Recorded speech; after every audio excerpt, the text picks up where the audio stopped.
We've been brazenly lied to in every history textbook, every documentary, every museum placard about the Brooklyn Bridge, and we obediently nodded along, never questioning the absurdity we were being fed. You've walked across it, photographed it, admired it, but you've never asked the one question that would shatter the entire official narrative: what is this colossal monument actually standing on? The answer, according to official science, will make your jaw drop. They tell us, with completely straight faces, that the Brooklyn Bridge's massive granite towers, each weighing over 15,000 tons, rest on wooden boxes filled with pine timber. Yes, you read that correctly. Wood submerged underwater. For 145 years, listen to this absurdity carefully. 2 towers of solid granite and limestone rising 276 feet into the sky, each one a monument of stone weighing more than 15,000 tons, the equivalent of 10,000 automobiles stacked vertically, allegedly rest on timber caissons. Pinewood sitting in the East River since 1869. Does this sound remotely plausible to you? Have you ever seen what happens to a wooden dock after 20 years, 30? The pilings rot, crack, become spongy with decay. Marine organisms devour the wood fiber by fiber. Yet we're supposed to believe that the foundation timbers of the Brooklyn Bridge, bearing crushing weight that would snap steel beams, have remained structurally sound for nearly a century and a half. You didn't mishear. You didn't misread. This is the official story written in every encyclopedia, taught in every engineering school, repeated by every tour guide. 120,000 tons of stone and steel, suspended 135 feet above the East River, held aloft by wooden boxes that should have disintegrated before your grandparents were born. Think about it for just 1 second. The bridge was supposedly, quote, zero in 1883. That means the foundation timber has been underwater bearing incomprehensible weight through 2 world wars, the Great Depression, the Digital Revolution, and into the age of smartphones. 145 years of constant pressure, constant moisture, constant degradation. And here's where it gets even more suspicious. The chief engineer, Washington Roebling, mysteriously became paralyzed in 1872, just 3 years into construction, and supposedly directed the remaining 11 years of work through a telescope from his bedroom window across the river. Let me repeat that. The man responsible for humanity's greatest engineering achievement of the 19th century became crippled at the most critical phase and, quote, won by looking through a telescope. He couldn't walk, couldn't visit the site, couldn't inspect the work, couldn't verify anything. Convenient, isn't it? His wife, Emily Warren Roebling, with zero engineering training, allegedly became the project's de facto chief engineer. A woman in the 1870s, when women couldn't vote, couldn't own property in many states, somehow mastered advanced mathematics, physics, and structural engineering overnight, and completed the most complex infrastructure project in American history. And we're supposed to just accept this fairy tale? The official timeline claims 600 workers built this monument in 14 years using hand tools, horses, and wooden scaffolding. 600 men, 14 years, moving and precisely placing 80,000 cubic yards of granite quarried in Maine, shipped by sail, carved by hand, and lifted into perfect vertical alignment. Do you seriously believe this? Let's do the math that every historian desperately hopes you'll never do. The most interesting part is just beginning. Write in the comments what city you're from, and don't forget to hit like and subscribe. The tension is rising. Who's watching us from where? Drop a like and subscribe to the channel. There's more to come. Mark yourselves in the comments. Which country are you from? Hit that like button and subscribe. The plot thickens. Let's check our geography. Right where you are right now, smash that thumbs up and subscribe. We're just warming up. Tell us, where are you watching from? Support the video with a like and hit that subscribe button. The climax is near. Share what corner of the world you're in right now. Drop a like and make sure to subscribe. Things are developing rapidly. Write your city in the chat. Slam that like and hit subscribe so you don't get lost. All the juiciest stuff is ahead. Let's get acquainted. Who's from where? Hit like and subscribe right now. The intrigue is building. right where you're watching this episode from, and reward us with a like and subscription. Emotions are off the charts. Quickly write what city you're from, drop a fat like, and subscribe to the channel. Grab a calculator and follow along, because the numbers are about to expose the most brazen lie in engineering history. The Brooklyn caisson, that wooden box allegedly holding up the Brooklyn Tower, measures 168 feet long by 102 feet wide. That's a foundation area of 17,136 square feet, or roughly 2,467,584 square inches. Now let's calculate what's actually sitting on top of this wooden box. The Brooklyn Tower alone weighs a documented 15,000 tons.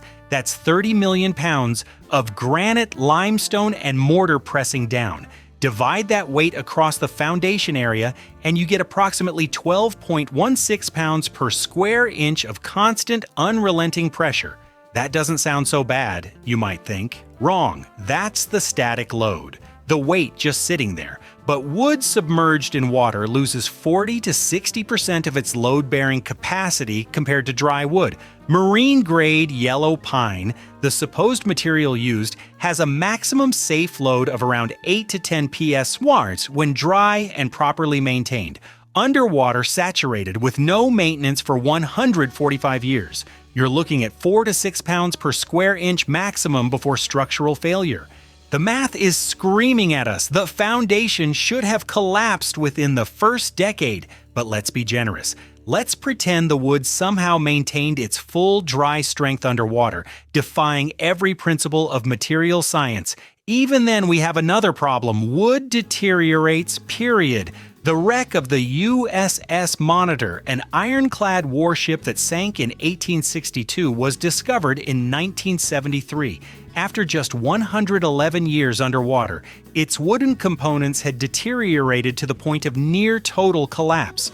Marine archaeologists found the hull timbers riddled with shipworm tunnels, structurally unsound, disintegrating at the touch. That's 111 years in the ocean with no weight on top of it.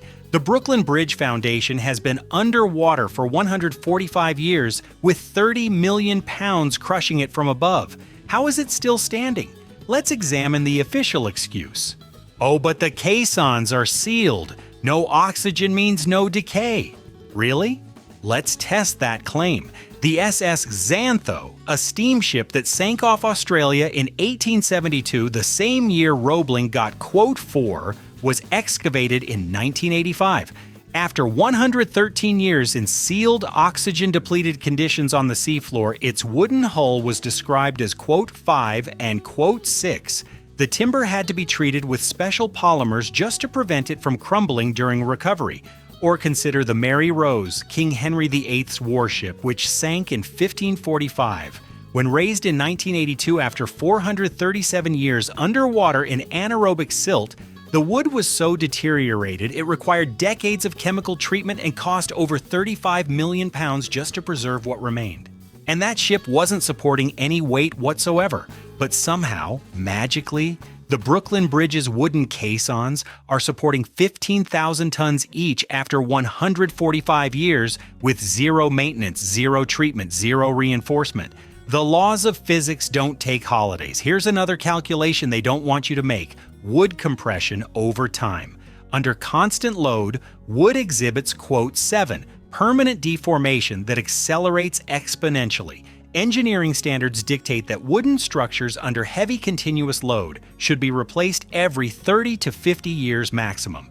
The Brooklyn Bridge Foundation is 145 years old and has never been replaced. Not once. Not ever. According to official records, those original 1869 timber caissons are still down there, still bearing the full weight. Does this make sense to you? Any first-year civil engineering student could tell you this is impossible. Any structural engineer examining these numbers would immediately demand a foundation inspection. Any rational person would ask, if the foundation is really wood, why hasn't the bridge collapsed? Unless, of course, the foundation isn't actually wood at all. Now let's talk about the people who knew too much and what happened to them. Washington Roebling, the chief engineer, descended into the Brooklyn caisson on May 21, 1872, to inspect foundation work. He emerged complaining of severe pain, paralysis, and confusion. The official diagnosis, caisson disease, also known as the bends, nitrogen bubbles in the bloodstream from rapid decompression. Here's what's fascinating: Roebling never recovered. He spent the next 11 years supposedly directing construction from his bedroom window in Brooklyn Heights, watching through a telescope while his wife Emily relayed his instructions. Think about that scenario. The most complex engineering project in America, requiring split-second decisions about cable tension, granite placement, and structural calculations, being directed by a paralyzed man looking through a telescope from a mile away, communicating through his untrained wife. And somehow it worked perfectly, but here's the detail that should make your blood run cold. Washington Roebling lived to be 89 years old. He died in 1926, 54 years after his supposedly crippling injury. Does that sound like a man destroyed by nitrogen poisoning? Caisson disease victims from that era typically died within months or years from the damage. Yet Roebling lived longer than the average lifespan of his generation, dying peacefully of old age. What really happened in that caisson in May 1872? What did he see down there that required him to be removed from the project, but kept alive as a figurehead to maintain the illusion? His underscore quote, _9_ conveniently prevented him from ever inspecting the foundation again, from ever verifying what was really being built or excavated. And then there's Emily Warren Roebling, the woman who saved the bridge. According to official history, this society wife with no technical education somehow mastered advanced calculus and differential equations, materials engineering and stress analysis, cable theory and suspension dynamics, hydraulics and pneumatic caisson technology, contract law and construction management, all of this while nursing her paralyzed husband and raising their son in the 1870s, when women were legally barred from most universities. She became the first woman field engineer in history by accident. Convenient, isn't it? But the cover-ups don't stop there. On December 2, 1870, a fire broke out inside the Brooklyn caisson, 70 feet underwater. The timber was burning in an environment that should have been oxygen-depleted and fireproof. The blaze raged for weeks. Workers pumped water into the sealed chamber, but the fire kept reigniting mysteriously. It took 3 months to extinguish. Official explanation? Spontaneous combustion from compressed air and wood resin. Really? Compressed air and resin spontaneously ignite after the caisson had been operational for over a year without incident, and the fire just happened to occur in the deepest, most inaccessible part of the foundation, where inspection would be nearly impossible afterward? What were they really trying to destroy down there? After the fire, Roebling ordered the caisson sealed permanently without full structural assessment. The official report claimed minimal damage, but they never allowed independent engineers to verify this. They just moved on, filled it with concrete, and kept building. Any rational engineer would have halted construction, would have demanded full inspection, would have rebuilt the compromised foundation. Instead, they buried the evidence under thousands of tons of concrete and granite. Then came the wire fraud scandal of 1878. Contractor J. Lloyd Hay had been supplying defective steel wire for the suspension cables, the very cables that would hold up the entire bridge deck. When the fraud was discovered, over 1,000 miles of substandard wire had already been woven into the cables. The solution? They didn't replace the cables. They didn't even remove the bad wire. They simply added more cables on top and declared it safe enough. Would you drive across a bridge where the engineers knowingly used defective materials and just shrugged? Hay was fined a pittance. No criminal charges, no jail time. The scandal was quietly buried in back-page newspaper articles and forgotten. Why? Because replacing the cables would have required dismantling the towers, and that would have meant exposing the foundation. They couldn't let anyone look too closely at what was really holding up those towers. Now let's examine the context they desperately hope you'll ignore. Who actually built this bridge? Construction allegedly began in January 1870. That's just 5 years after the Civil War ended. a war that killed 620,000 Americans and left hundreds of thousands more disabled, displaced, or economically destroyed. New York City in 1870 had a population of approximately 942,000, but that number is misleading. The city had just endured the Civil War 1861 to 1865, massive casualties, economic disruption, the draft riots of 1863, over 2,000 dead, entire neighborhoods burned, cholera epidemics throughout the 1860s, thousands dead annually, typhus outbreaks in immigrant tenements, continuous mortality. The working-age male population, the only demographic that could perform heavy construction labor in that era, was decimated. So where did the workforce come from? Official records claim 600 workers built the bridge over 14 years. Let's examine what those 600 men supposedly accomplished with hand tools, horses, and wooden scaffolding. They quarried, transported, carved, and placed 80,000 cubic yards of granite. Let's convert that to weight. Granite weighs approximately 165 pounds per cubic foot. There are 27 cubic feet in a cubic yard. That means 80,000 cubic yards equals 2,160,000 cubic feet, weighing roughly 356,400,000 pounds, or 178,200 tons of solid granite. The granite came from quarries in Maine, over 300 miles away by sea. Think about the logistics. Each block had to be 1. Quarried by hand. No dynamite in precise architectural work. 2. Shaped and dressed with hand chisels. 3. Loaded onto ships. 4. Sailed 300 miles down the Atlantic coast. 5. Unloaded at New York docks. 6. Transported to the construction site. 7. Lifted into precise position. 8. Set with mortar. All of this done by 600 men in 14 years. Let's calculate the productivity required. 178,200 tons divided by 600 workers equals 297 tons per worker over the project duration. 297 tons divided by 14 years equals 21.2 tons per worker per year. That's 116 pounds of granite quarried, transported, carved, and precisely placed every single working day by each worker. Assuming they worked 365 days a year with no breaks, no illness, no injuries, does this seem physically possible with 1870s technology? Compare this to modern construction. The Hoover Dam, built with 21,000 workers using trucks, cranes, pneumatic drills, and dynamite, took 5 years, 1931 to 1936, to pour 3.25 million cubic yards of concrete. That's 6,500 workers per year for a similar volume of material.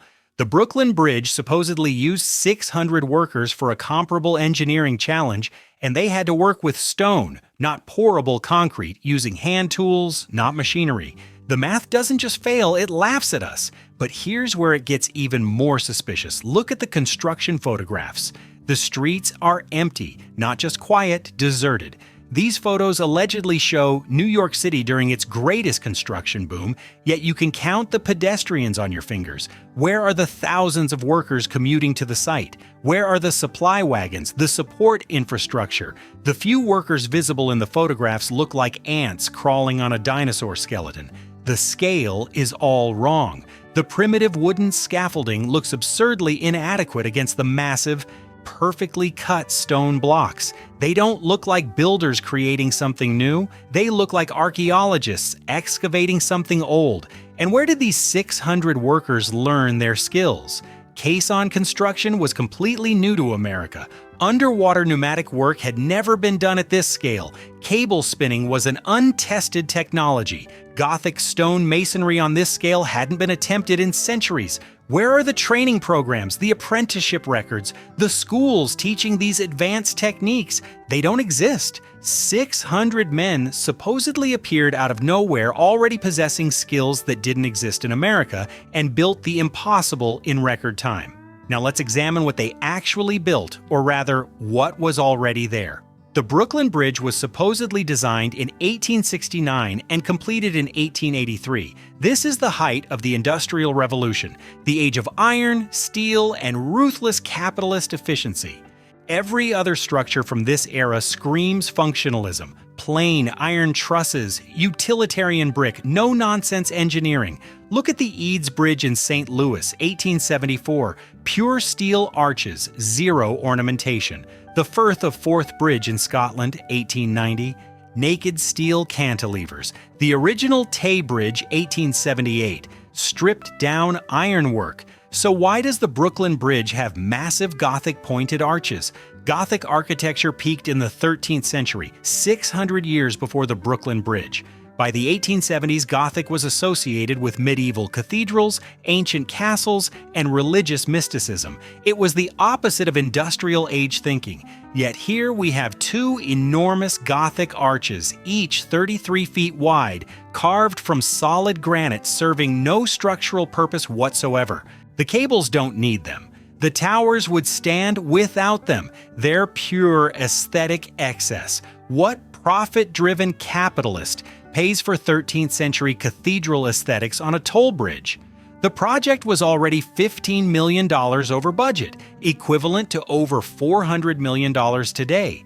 The cost overruns nearly bankrupted New York City. Investors were screaming for cuts, for simplification, for anything to reduce costs. Yet somehow, they kept the massively expensive Gothic arches that served no functional purpose? This makes zero economic sense unless they had no choice, unless the arches were already there and removing them would have exposed what the towers were really built on. Now examine the precision. The two towers were built separately, starting from opposite riverbanks with 1,595 feet of water between them. Using 1870s surveying equipment, transits, plumb lines, and hand calculations, they somehow achieved perfect vertical alignment. Modern engineers using laser levels and GPS struggle to achieve this accuracy. Yet we're told that 19th century workers with brass instruments and rope did it flawlessly on their first attempt. The towers are vertical to within 1 inch over their entire 276-foot height. That precision is impossible without modern technology, but here's the detail that should make any engineer's hair stand on end. The bridge was massively over-engineered for its stated purpose. In 1883, the bridge was designed to carry horse-drawn carriages and pedestrians. The maximum load would have been a few tons per lane. Yet the bridge was built to support 18,700 tons of live load. Enough capacity for modern trucks and trains that wouldn't exist for another 50 years. The safety factor is 6 times what any rational engineer would specify. 6 times what any cost-conscious investor would pay for. Why build a bridge for horse carriages that can hold diesel locomotives? No capitalist builds for loads that won't exist in their lifetime.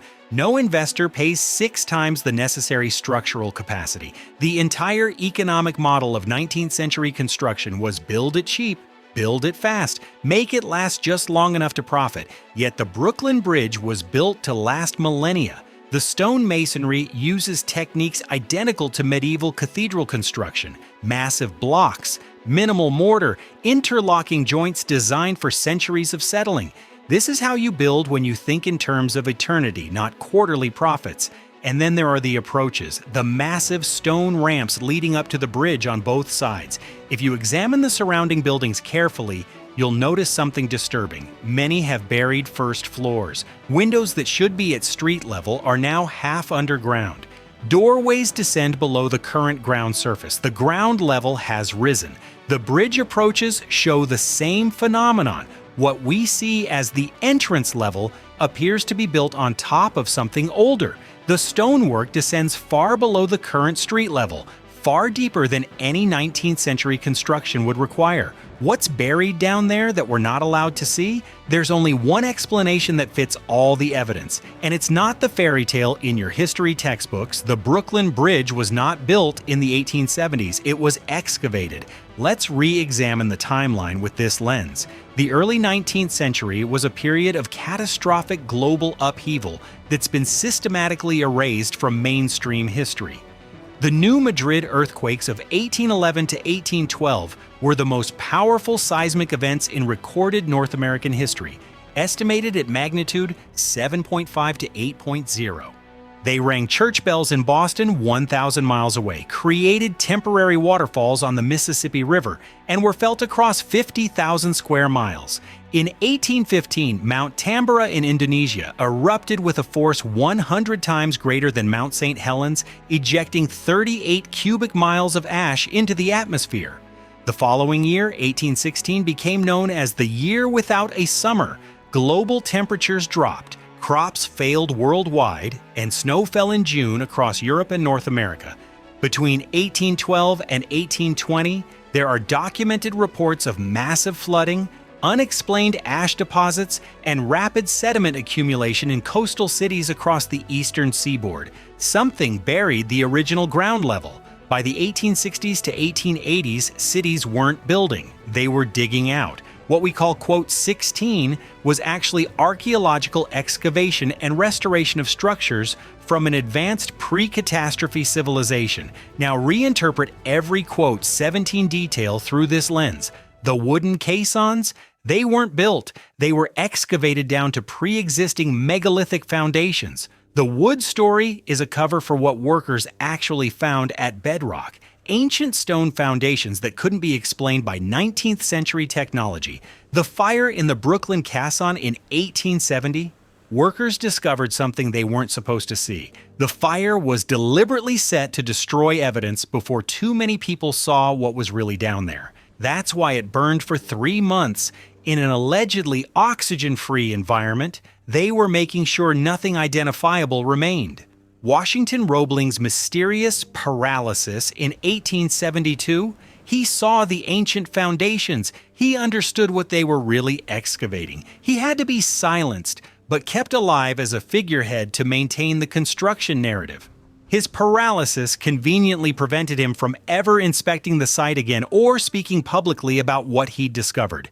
Emily Roebling's impossible engineering mastery, she wasn't designing anything. She was following instructions, either from engineers who knew the truth or from architectural plans that were already there, carved into the ancient structure itself.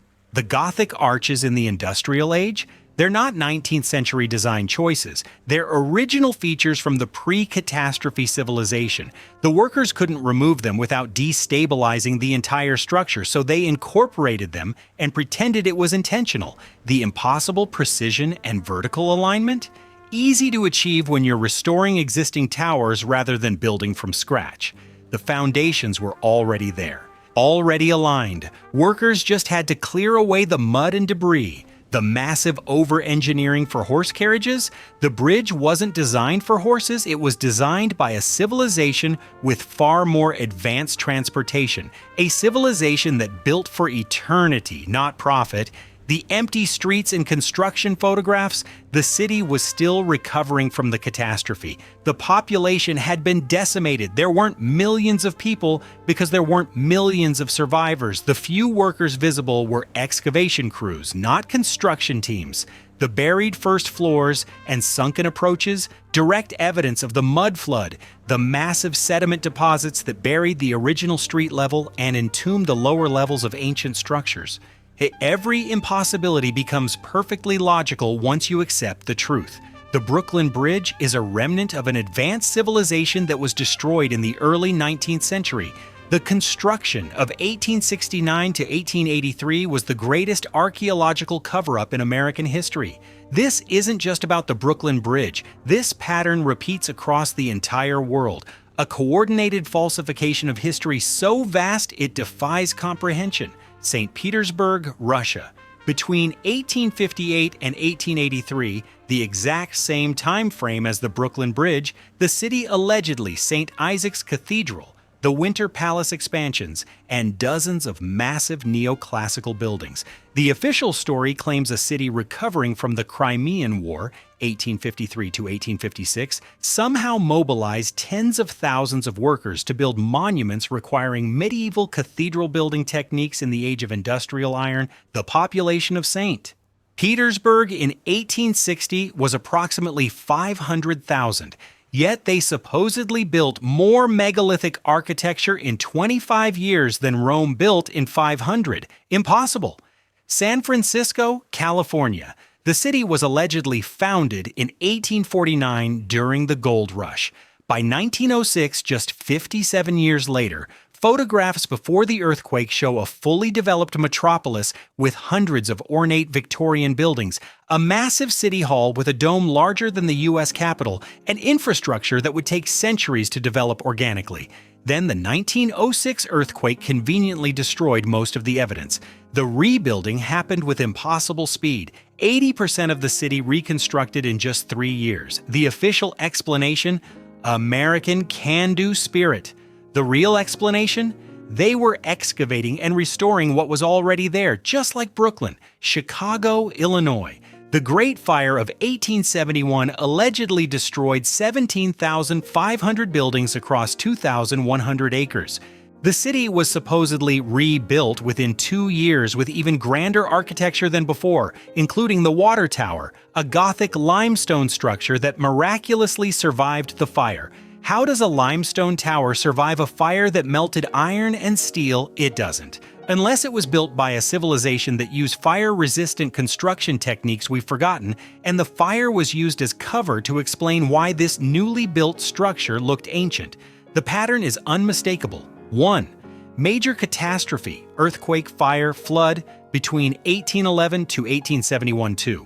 Rapid reconstruction in the 1860s to 1890s. 3. Impossible timelines and over-engineered Gothic/neoclassical architecture. 4. Buried first floors and raised street levels. 5. Convenient destruction of records and witnesses from St. Petersburg to San Francisco, from Chicago to Brooklyn.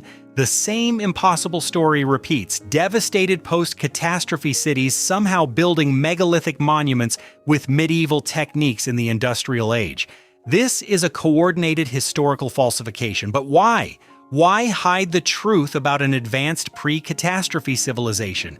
Because if we knew we inherited these cities rather than built them, we'd have to ask, who were the original builders? What happened to them? And what does that mean about who we really are? The narrative of Quote 31, that humanity is constantly advancing, that we're the pinnacle of civilization, collapses entirely. We're not builders. We're scavengers living in the ruins of giants. We can't recreate this technology. Modern engineers can't explain how the Brooklyn Bridge has stood for 145 years on a foundation that should have failed in 20. We can't match the precision, the durability, the sheer megalithic scale. We're maintenance workers patching the infrastructure of our superiors, and the powers that control our world know this. They know we're living in borrowed cities, using borrowed technology, standing on the shoulders of a civilization we're forbidden to acknowledge. Because if we knew the truth, we'd realize we've been conquered, not by foreign armies, but by historical amnesia. Our true heritage, our connection to the advanced civilization that built these monuments, has been stolen and replaced with a fairy tale about horse and buggy pioneers building Gothic cathedrals with hand tools. The Brooklyn Bridge stands as a silent witness to the crime of the century, the theft of history from all humanity. Its Gothic arches reach toward the sky like the fingers of a buried civilization, and its granite towers rest on foundations we're forbidden to examine too closely. It watches us with its ancient stone eyes and waits for us to wake up, waits for us to ask the question that terrifies the powers that be. If we didn't build this, who did? What happened to them? And when will they return?